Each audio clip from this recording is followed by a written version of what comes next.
नमस्कार, मैं विलास उर्पड़े फिर स्वागत करता हूं आपका आपके अपने web news channel supreme power पर। दोस्तों, हम देश प्रदेश, आपके जिले और आपके क्षेत्र से जुड़ी खबरों को प्रकाशित करते रहते हैं। तो आप हमारी खबरों को देखने के साथ साथ हमारे चैनल से सीधे जुड़ सकते हैं, सिर्फ और सिर्फ इस लाल बटन को दबाकर और हमारे चैनल को सब्सक्राइब कर। महाविकास आघाडीची परिस्थिती यावेळी चांगली राहणार आहे। लोकांमध्ये अजूनही करंट आहे।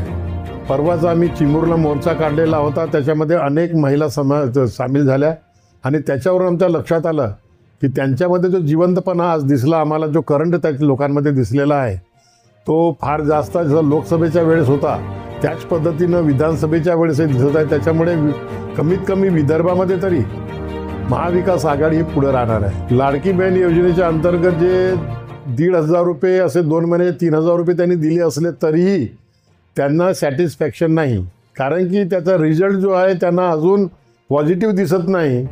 ही जी सरकारची योजना आहे ही निवडणुकीच्या तोंडावर अशी योजना जाहीर करणं म्हणजे सरकारी पैशातून, लोकांच्या पैशातून मतं खरेदी करण्यासारखं आहे हे लोकांच्या लक्षात आलेलं आहे।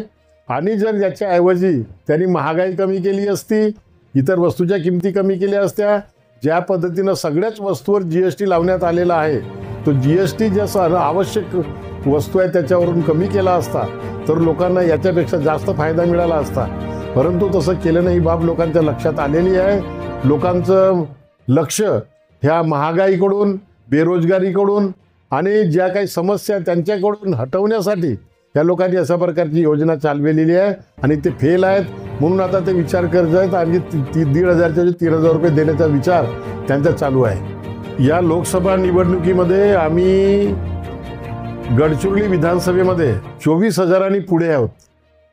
24,000ची जी लीड आहे ही त्यांनी कमी करून दाखवावी, एवढंच आमचं त्यांना सांगणं आहे। कमी करून किती करणार? त्यांचा उमेदवार निवडून येऊ शकत नाही, काँग्रेसचाच उमेदवार त्या ठिकाणी निवडून येणार आणि जी लीड याच्यामध्ये आपल्याला लोकसभा निवडणुकीमध्ये मिळालेली आहे ती लीड कायम ठेवण्याचं काम आम्ही ह्या विधानसभा निवडणुकीत सुद्धा करणार आहे। महाविकास आघाडीचा मॅनिफेस्टो अजून तयार व्हायचा आहे। तो मॅनिफेस्टो जेव्हा तयार होईल, जाहीरनामा जेव्हा तयार होईल तेव्हा आपल्याला दिसेल की त्याचे जे लोकांच्या याच्यासाठी आपण त्या ठिकाणी करणार आहे, शेतकऱ्यांसाठी काही करणार आहे, महिलांसाठी, महिलांचं संरक्षणाची गोष्ट आहे। या सरकारने महिलांना कुठल्या प्रकारचं संरक्षण दिले नाही।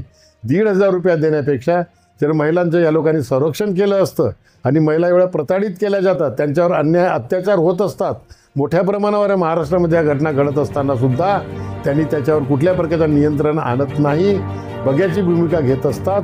त्याच्यामुळे लोक त्यांच्यापासून चिडलेले आहेत आणि लोकांना असं वाटतं की हे 1,500 रुपये आमच्याच खिशातून वसूल करून आम्हालाच परत करत आहेत, याच्यानं काही त्यांचा फायदा होणार नाही। आपल्या क्षेत्राच्या ज्या समस्या होत्या, केंद्र शासनाच्या अंतर्गत रेल्वेचा प्रश्न होता, तो आम्ही त्या ठिकाणी उपस्थित केला। त्याच्यानंतर दूरसंचार माध्यमाचा होता, इंटरनेट कनेक्टिव्हिटीचा प्रश्न होता BSNLचा, तो त्या ठिकाणी उपस्थित केला। राशन दुकानाला जो इंटरनेट कनेक्टिव्हिटी मिळत नव्हती आणि त्याच्यामुळे त्यांचं राशनचं वाटप होत नव्हतं, त्याच्याबद्दल प्रश्न उपस्थित केला आणि अनेक प्रश्न असे त्या ठिकाणी उपस्थित केलेले आहेत। येणाऱ्या काळामध्ये सुद्धा आपण संसदेमध्ये जे लोकांचे जिव्हाळ्याचे प्रश्न आहेत ते उपस्थित करण्याचं काम आपण करणार आहोत। शरद पवार सभाच्या मॅजिक कधी संपत नाही, ही मॅजिकची गोष्ट नाही, कारण की लोकांना जे आता कळून चुकलेलं आहे हे विद्यमान सरकार कुठल्या पद्धतीनं वागत आहे। मोठ्या प्रमाणावर खाजगीकरण होत आहे, ज्याच्यामुळे जे संवैधानिक आरक्षण देण्यात आलेलं आहे ते आरक्षण संपवण्याचं काम या सरकारचं सुरू आहे। सरकारी नोकऱ्या कंत्राटी पद्धतीनं भरण्याचं काम सुरू आहे आणि अशा पद्धती जी आहे ते बेरोजगार पण नाराज आहेत आणि लोक पण महागाईमुळे फार बेजार झालेले आहेत। त्याच्यामुळे यांचं कुठलंही तंत्र आता चालणार नाही। लाडकी बहीण योजनेमध्ये जरी त्यांनी रक्कम दुप्पट केली तरी ते चालणार नाही, हे त्यांना सगळं लक्षात आलेलं आहे। म्हणून ते आता निवडणुका जे जाहीर करायला पाहिजे होत्या ते जाहीर करत नाहीत। महाविकास आघाडीने सुप्रीम कोर्टाच्या निर्णयाला सहमती दिलेली नाही, फक्त आम्ही एवढीच भूमिका घेतली की ते निर्णय नाही, ते एक जजचा ऑब्झर्वेशन आहे।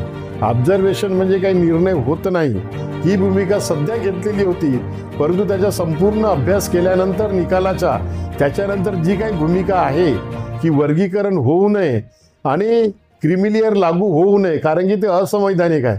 संविधानामध्ये आर्थिक आधारावर आरक्षण नसल्यामुळे क्रिमिलेअरची जी मर्यादा इव्हन ओबीसीवर जरी लावलेली आहे ती असंवैधानिक आहे असं आम्ही मानतो. आणि जे काही वर्गीकरणासंदर्भात केलेलं आहे ते समाजाचे फूट पाडणं, एकाच समाजामध्ये किंवा एकाच प्रवर्गामध्ये ते फूट पाडण्याचं काम आहे, त्याच्यामध्ये विघटन करण्याचं काम आहे. मुख्यमंत्री जे आपलं हायकमांड ठरवेल, कारण की पक्षश्रेष्ठी असतात, त्यांच्याकडे संपूर्ण अधिकार दिलेले असतात आणि ते जे ठरवेल ते आपला मुख्यमंत्री होत असतो. नेहमीची हीच पद्धत चालत आलेली आहे.